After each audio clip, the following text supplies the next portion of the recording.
Welcome then to day two of Vendee Live in English. It's a beautiful day here in Les Sables. Alone, hardly any wind, but out on the race course they're expecting the first big blow, the first frontal system coming through tonight with over 40 knots.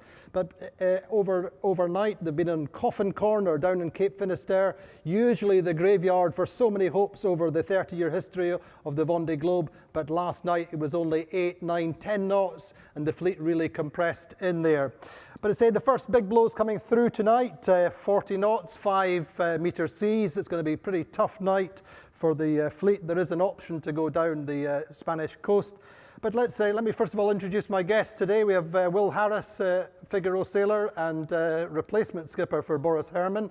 And Will has been working with Boris for over a year now. And also Antoine Grenapin, our French redacteur, star of the TV show today, but he's going to give us a little bit of an update on how things are with some of the French skippers. But first of all, let's start off with the classements with a quick look at the leaderboard at midday.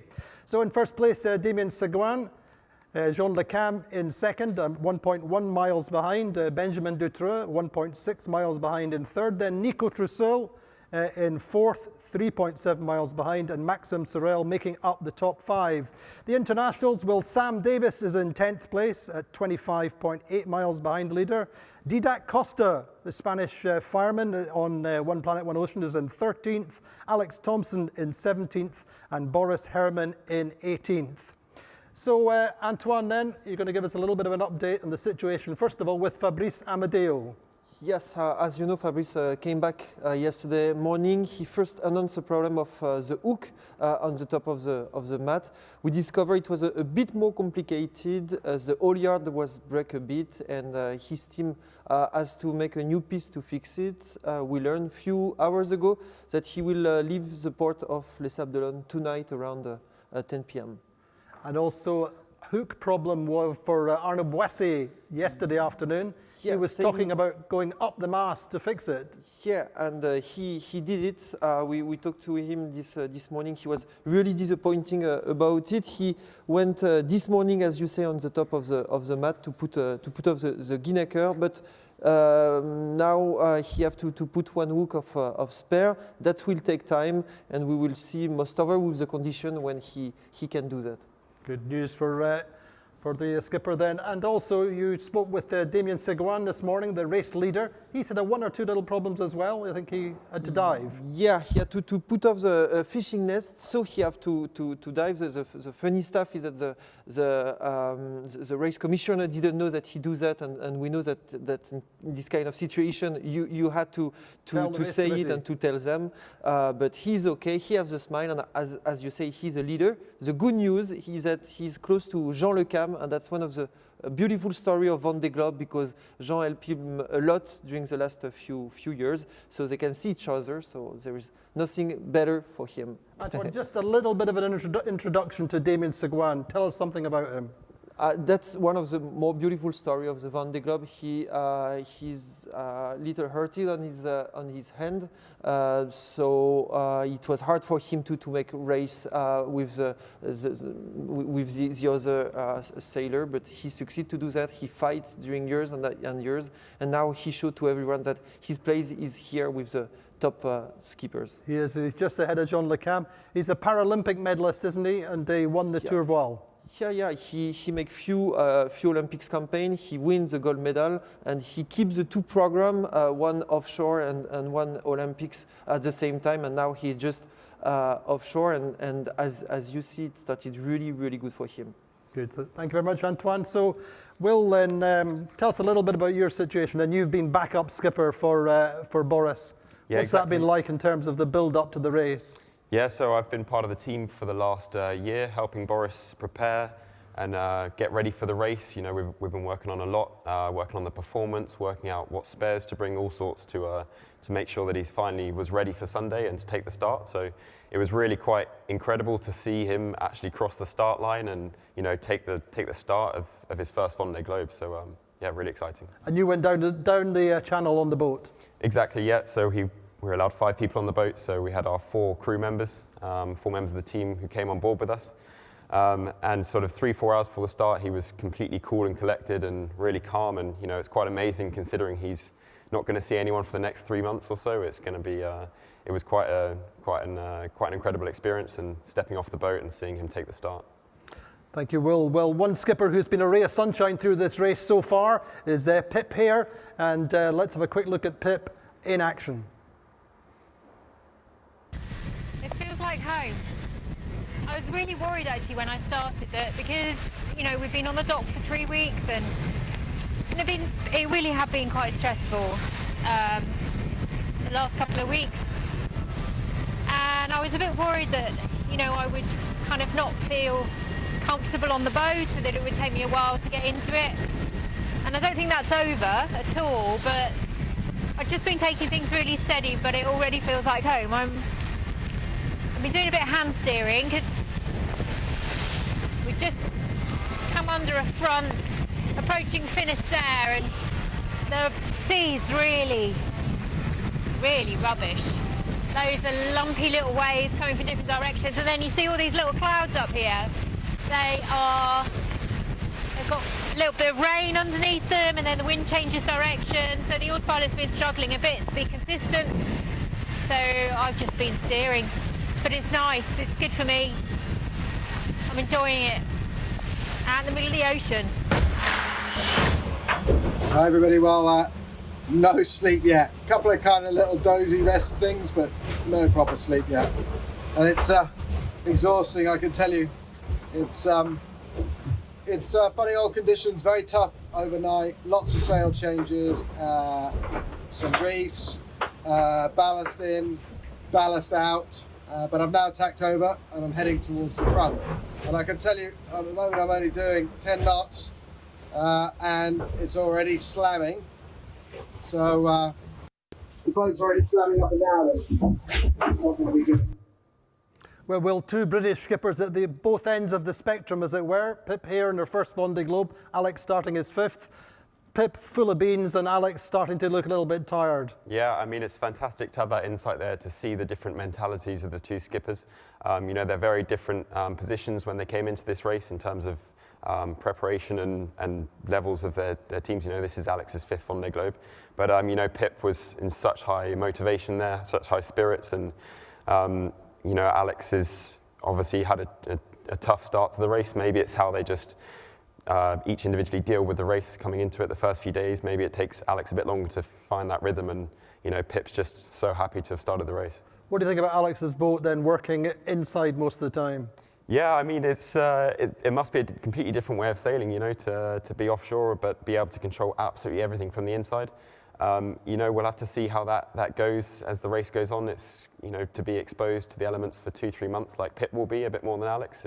They are the extremes there, aren't they? Because Pip's got no protection at all, yeah, and Alex has got the ultimate, hasn't he? I mean, it was great to see that video where Pip's just steering the boat just like she's out for a day cruise, whereas, Alex is controlling everything from the inside on a computer. So completely different ways of sailing, and obviously very different mentalities there as well. But Alex, they say, looking a little bit tired, and he's so competitive, it's impossible to just let up for a few minutes. Yeah, he's super motivated to win this edition of the race, and you can see that he's really going to claw for every single mile he can find, and psychologically that's obviously going to be stressful for him for the whole race. So I'm sure he'll find his rhythm in the next few days, and will probably look a bit more upbeat once he's down in trade winds and nicer conditions. I think everybody's just worried about getting through this front, are they? And particularly, I think Alex, if you can get the boat through that nicely, then there's some nice downwind or faster downwind conditions after that. Yeah, I mean, it's coming into this race, the weather's been looking super complicated for the last, especially day 4 or 5 when the trade winds is not in an ideal state at the moment. And I think it's, that picture hasn't cleared up. Usually as you get closer to a kind of forecast situation, your kind of route becomes a bit clearer as to what you can do, but still it's really quite a challenging way to get south. You don't really have many options to have a clear route. So the next few days is going to be a real challenge and quite an interesting part of the race, I think. So we had Isabelle Joschke this morning. Now she's a sailor who's really not had it easy getting qualified for this Vendée Globe, is it? Did she? Yeah, no, it was very complicated for Isabelle. You know, she took part in the Route de Rhum in 2018 and the Transat Jacques Vabre last year in 2019. And both of those are qualifying races, and she unfortunately didn't finish either of those. So she was left with a bit of pressure coming into this year to finish the Vendée Arctic Les Sables race back in June, which she did manage to finish, thankfully. Not without problems. You know, she broke her boom during this race, and obviously that's quite an important part of the boat, and she managed to get to the finish, and so probably quite a relief for her to have taken the start on Sunday. Indeed, she was very, very relieved and was in great form. When we spoke with Isabelle Joschke this morning. It was a nice start of race in the sense of the weather conditions are very, very light and very nice to sail, and we have some sun sometimes every day. So it's a nice start in my point of view, because Vendée Globe is a really big event, and I really need to get slowly into it, because I know it will last for many, many days. So I'm very, very happy to be here, and I am worried about the weather that we will have next night, because we will have to cross a low that is very strong, looks like a gale. So pretty concentrated in the strategy and how to sail safe starting tonight.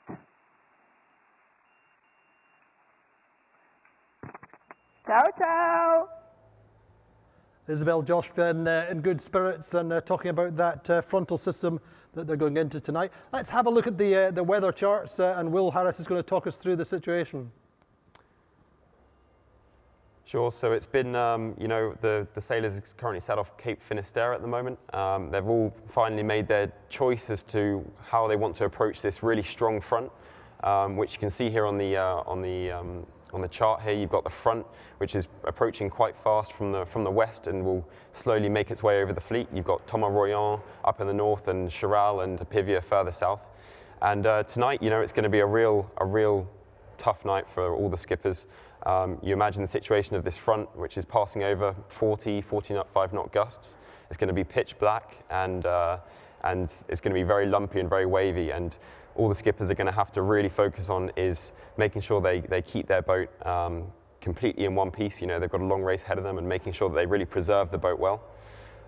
Once this front's passed over, the wind will shift round to the west, potentially slightly lighter patches, but they should be able to start pointing south at this point and head towards the equator and the doldrums and kind of where they want to be going. As this front passes over, it's quickly gonna be quite a challenge to get further south. There's a high pressure moving in straight behind this front. And with that, the foilers are really going to have to fight to get in front of this high pressure and make sure that they make it in front of the high pressure wind that comes over. And once they get further south, they can start to approach the cut-off tropical storm called Theta, which is going to be quite an intense storm as well, quite small, quite windy. And once they finally get through that, they can hopefully start to make their way towards the trade winds.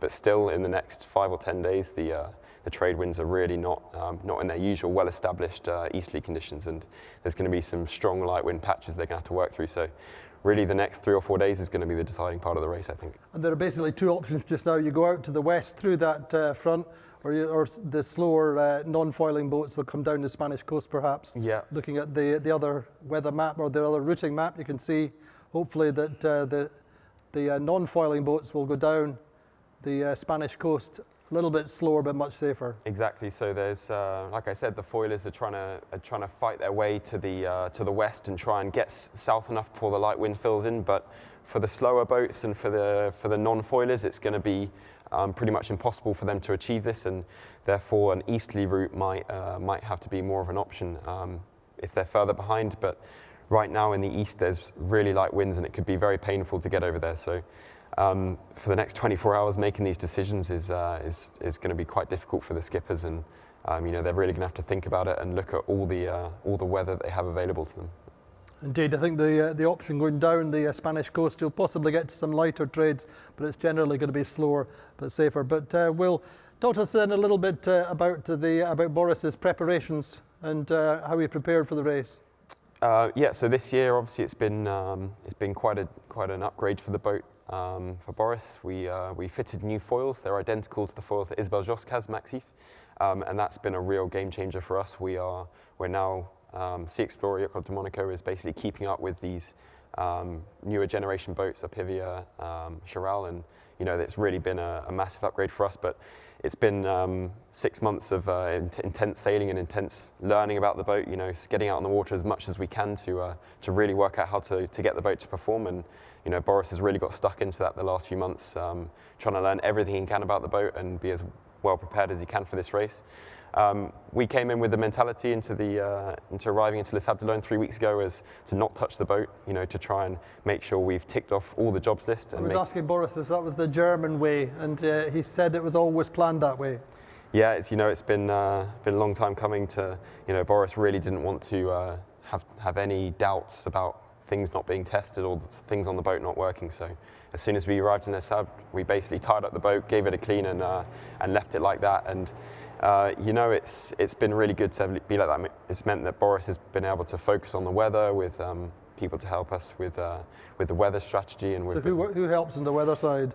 So we have several people helping us. We have firstly the Pôle Finistère Course au Large. We're part of that training group, and that's Jean-Yves Bernot, who's providing the weather for the group. And we also have Marcel Van Trieste, who's also been helping us over the last week in preparing for the different weather situations as we saw just now. But really the last week in isolation has been fantastic for a skipper, I think, because you can sit there. So were you locked down with Boris? Or no, so we were separate really to absolutely minimise the risk of him testing positive for corona. And like that, we could just do a Zoom call every day and from our own isolation houses and just check out the weather and you know, really look at it in detail. And you know, as he got to the start line, he probably knew the first week of the weather off by heart. So. He looks incredibly chilled most of the time so far. Is that Boris, or is it just for the cameras? Yeah, I wouldn't say he's always the most relaxed sailor, but you know, I was really impressed with him on start day. He was completely calm and collected, and you know, so focused. I think probably that comes with having thought about this race almost every day for the last 4 years. You know, it's so impressive to see how much he's persevered to make this whole thing happen. And you know, I remember seeing a picture of him from the start of the last race when he just finally signed to buy Gitana, the boat he has right now. And you know, he's come such a long way to be here at the start line, and you know, I think that's what's really pushed him to be super ready for this race. And obviously your aspirations to do the Vendee 2024, is that a fair question? Yeah, you know, exactly. I would love to take part in this race in the next edition, and working with Boris this last year has been pretty fascinating to see what it takes to run a project like this. And does it make it more attainable when you're up close and personal with the whole project? Yes, yeah. You know, there's so much stuff you don't see from the outside, so much behind the scenes preparation that happened before he can actually even consider taking the start or having a boat in the first place. And you know, it's been great to work with him in the last year, and you know, we'll see where the project goes next year. What are your aspirations then? Well, firstly, as a team, Team Militia, we'd like to take part in the ocean race. Firstly, the summer event next summer, and then in 2022 to do the round the world crude race. And then following that, I would obviously like to take part in the 2024 edition, whether it be try to win the race or to just take part. And that's what I'm looking to do. What's your thoughts in that department when you see the different levels that are here just now? You know, that's what makes it such a special race. I think everyone has their own objectives. You know, Fabrice today, we saw he's had to rethink his own objectives. He was hoping to be further up the rankings, but now he's, like Boris, he's collecting science data, and so that's his objective now for the race. But you know, in terms of competition, we can see Alex, you know, at the top of the field, you know, top of his game with looking at preparation down to the finest detail. And then you have Pip, who really just wants to finish this race, and you know, she's a real spirit of the race. And that's kind of what's amazing with this race, the diversity in the fleet, and the real meaning to each person, to each skipper, to what it actually is to do the race. Where would you like to see yourself fit in? I mean, it's always the question for younger guys. Would you do it just to get round and have the experience, as I've seen many guys do, and then progress?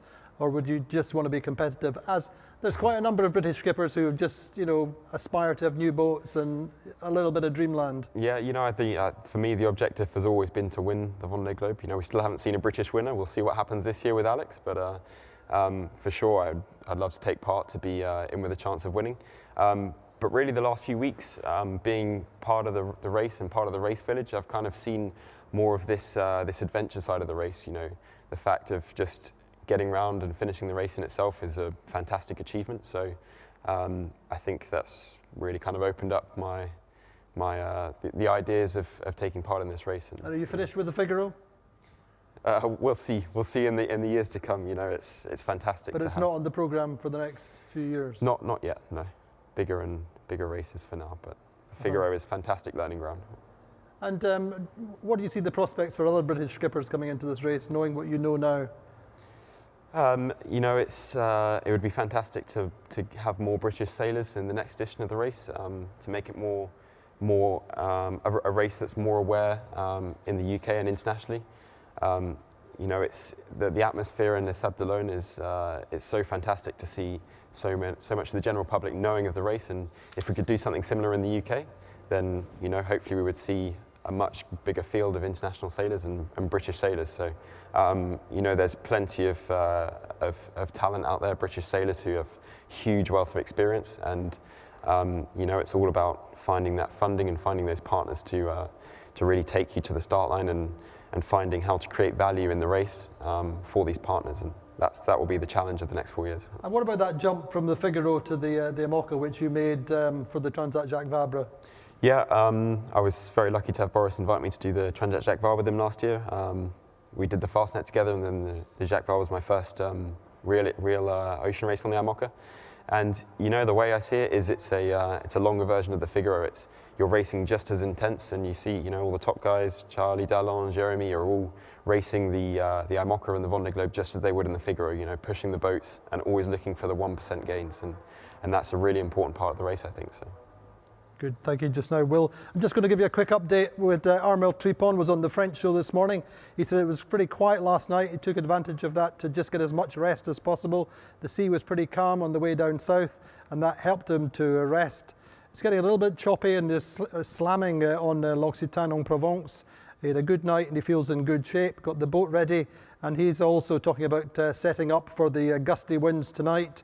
In terms of energy, he's really been trying to preserve his energy, and any manoeuvres is really just trying to be minimising them. The idea now is to get through to the front and then pass through the middle of the night tonight before heading back down to the south fairly quickly.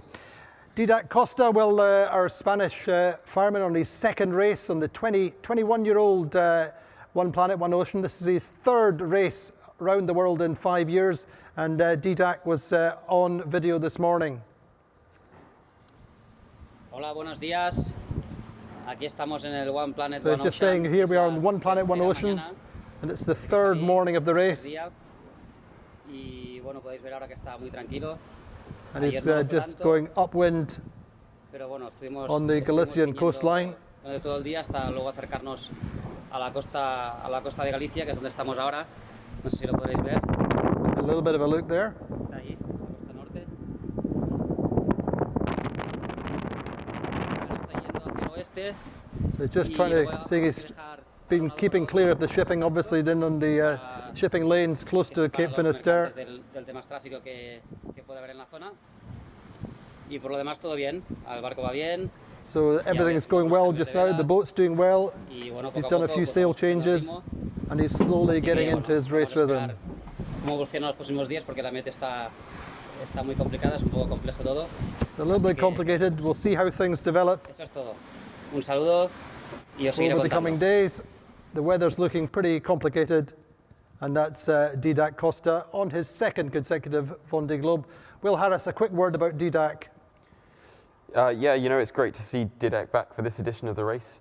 He's really, you could see there it's quite light conditions off the Cape Finisterre. So But an amateur, you know, he was doing shifts as a fireman while everybody was locked down. It's incredible, isn't it? You know, there's a real spectrum in this race, and it's and you know, it's to have this as your kind of part-time thing is really impressive. He's managed to do that. So he's a real character. Well, thank you so much for joining us. Join us again tomorrow on the Vendée Globe live in English, 13:30 French time and 12:30 in English. We've got Jacques Carris, the race director, with us tomorrow. If you've got any questions for him, please put them on our social media channels and we'll put them to Jacques. Join us again tomorrow.